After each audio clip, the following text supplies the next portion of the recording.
Good morning, students. Today we are here again with the new chapter of mathematics, chapter 16, symmetry. So our 16th chapter is symmetry. Symmetry क्या होता है? Symmetry होता है वो चीज़ जिसमें आपको एक शेप टू इक्वल पार्ट्स में जो है डिवाइडेड होती है, या फिर आपको जो टू जो है सेम इमेज जो है मिलती है। तो देखिए हम पढ़ते हैं इसका introduction. In class 6 we have study about the concept of symmetry about a line. यानी हमने क्लास 6 में क्या पढ़ी थी? लाइन ऑफ सिमेट्री पढ़ी थी। लाइन सिमेट्री क्या होती है? जो किसी भी शेप को टू इक्वल पार्ट्स में डिवाइड की करती है। देखिए line symmetry, it can be divided a line into two equal halves, each of which is mirror image of other. यानी ऐसे टू इक्वल हाफ्स में जो है डिवाइड करती है जो एक दूसरे की क्या हो? मिरर इमेज हो।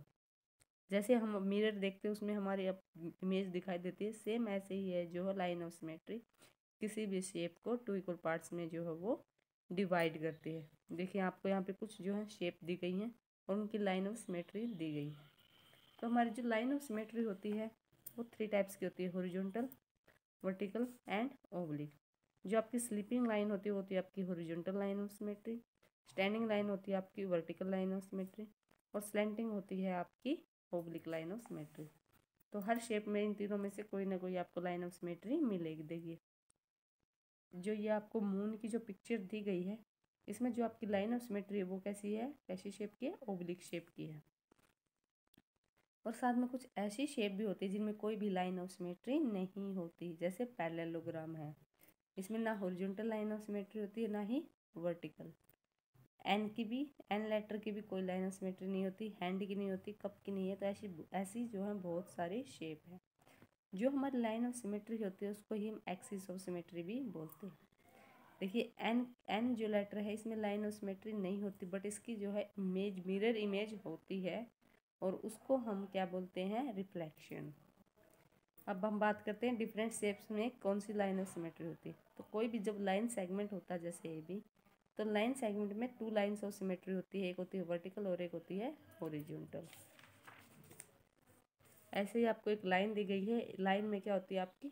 डेफिनेट इनफाइनाइट जो लाइन ऑफ सिमेट्री होती है, यानी बहुत सारी होती है, जितनी मर्जी आप चाहे बना लो। एंगल में जब एंगल की दोनों आर्म्स इक्वल हों तो उनमें सिर्फ वन लाइन ऑफ सिमेट्री होती है।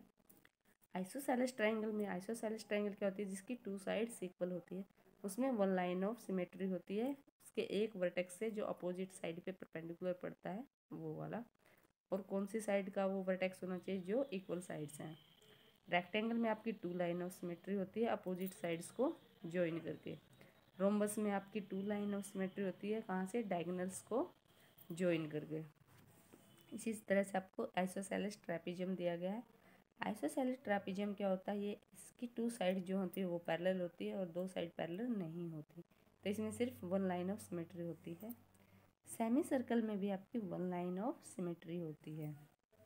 और भी बहुत सारी शेप हैं जिनकी अलग अलग होती है, जैसे इक्विलेटरल ट्रायंगल, यानी जिसकी तीनों साइड्स इक्वल हो, ऐसी ट्रायंगल, उसमें आपकी थ्री लाइन्स ऑफ सिमेट्री होती है। स्क्वायर में आपकी फोर लाइन ऑफ सिमेट्री होती है, टू आपकी हॉरिजॉन्टल और वर्टिकल, टू आपकी डायगोनल्स को मैच करके। पेंटागन में आपकी फाइव होती है, वही हर वर्टेक्स से जो अपोजिट साइड पे परपेंडिकुलर पड़ता है वो आपकी क्या होती है? लाइन ऑफ सिमेट्री होती है पेंटागन में। हेक्सागन में आपकी सिक्स लाइन ऑफ सिमेट्री होती है। देखिए ये शेप, ये आपकी कौन सी शेप है? हेक्सागन। हेक्सागन होता है जिसकी सिक्स साइड होती हैं। ऐसे ही आपको इंग्लिश के अल्फ़ाबेट दिए गए हैं यहाँ पे, और उनको बताया गया कि किस में कितनी लाइन ऑफ सिमेट्री है। ए में आपकी वर्टिकल लाइन ऑफ सिमेट्री है, बी में हॉरिजॉन्टल, सी में हॉरिजॉन्टल, डी में हॉरिजॉन्टल, ई में हॉरिजॉन्टल, एच में आपकी दोनों लाइन ऑफ सिमेट्री, हॉरिजॉन्टल भी और वर्टिकल भी। फिर हम बात करते हैं रिफ्लेक्शन सिमेट्री की। रिफ्लेक्शन सिमेट्री क्या होता है? मिरर इमेज होती है आपकी। If an object is reflected it undergo A flip movement. यानी जब भी कोई ऑब्जेक्ट रिफ्लेक्टेड होता है या उसकी मिरर इमेज होती है तो वो कैसी मूवमेंट में जाता है? फ्लिप में। यानी जो आपका लेफ्ट होगा वो आपके मिरर में आपके राइट साइड में दिखाई देता है। यही फ़र्क होता है, बाकी जो शेप होती है वो बिल्कुल सेम होती है। तो इसी ट्रांसफॉर्मेशन को कहते हैं कि ये उसका क्या है? रिफ्लेक्शन है। जो ऑब्जेक्ट होता है और जो इमेज होती है वो मिरर लाइन से इक्वी डिस्टेंस पर होते हैं। इसी तरह जो आपको क्वेश्चन दे जाएंगे आप ये एग्जांपल्स देखेंगे। देखिए इसमें आपको शेप दी गई है और लाइन ऑफ सिमेट्री दी है, आपको बोला जाएगा कि इसका सेकंड पार्ट आप बनाइए। तो आप जो है यहीं से 3 सेंटीमीटर 3 सेंटीमीटर ऐसे बना के जो है इस तरह से इसको कंप्लीट कर देंगे।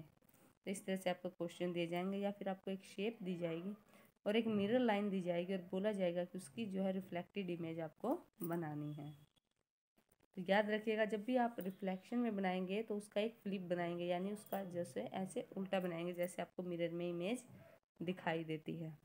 अब आपकी एक्सरसाइज है 16.1, इसके क्वेश्चन है।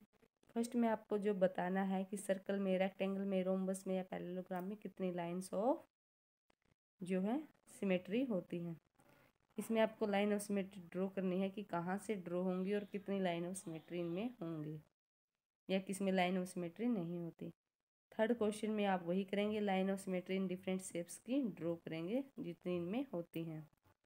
फोर्थ क्वेश्चन में आप जो है शेप को कंप्लीट करेंगे, यानी सेम जो शेप है वो इस साइड भी बनेगी आपको। ये आपको लाइन ऑफ डॉटेड जो लाइन है ये आपकी क्या है, लाइन ऑफ सिमेट्री दी गई है। इसी तरह से देखिए, in each of the following figure the line of symmetry is drawn with the dotted line. Identify the corresponding side and the corresponding angle about the line of symmetry. आपको बताना है कि इसमें बी के corresponding जो है वो कौन सा है, ए के corresponding क्या है और सी के क्या है। आपको जो है जैसे आप कॉन्ग्रुएंसी में करते थे ऐसे ही आपको corresponding साइड और एंगल एक दूसरे के बताने हैं। क्वेश्चन 6 में आपको 3 शेप्स ऐसी बनानी है जिनमें कोई भी लाइन ऑफ सिमेट्री नहीं होती, और इसमें आपको जो है मिरर इमेज सबकी ड्रॉ करनी है। So students, the remaining part of this chapter we will discuss in our next video. So thank you.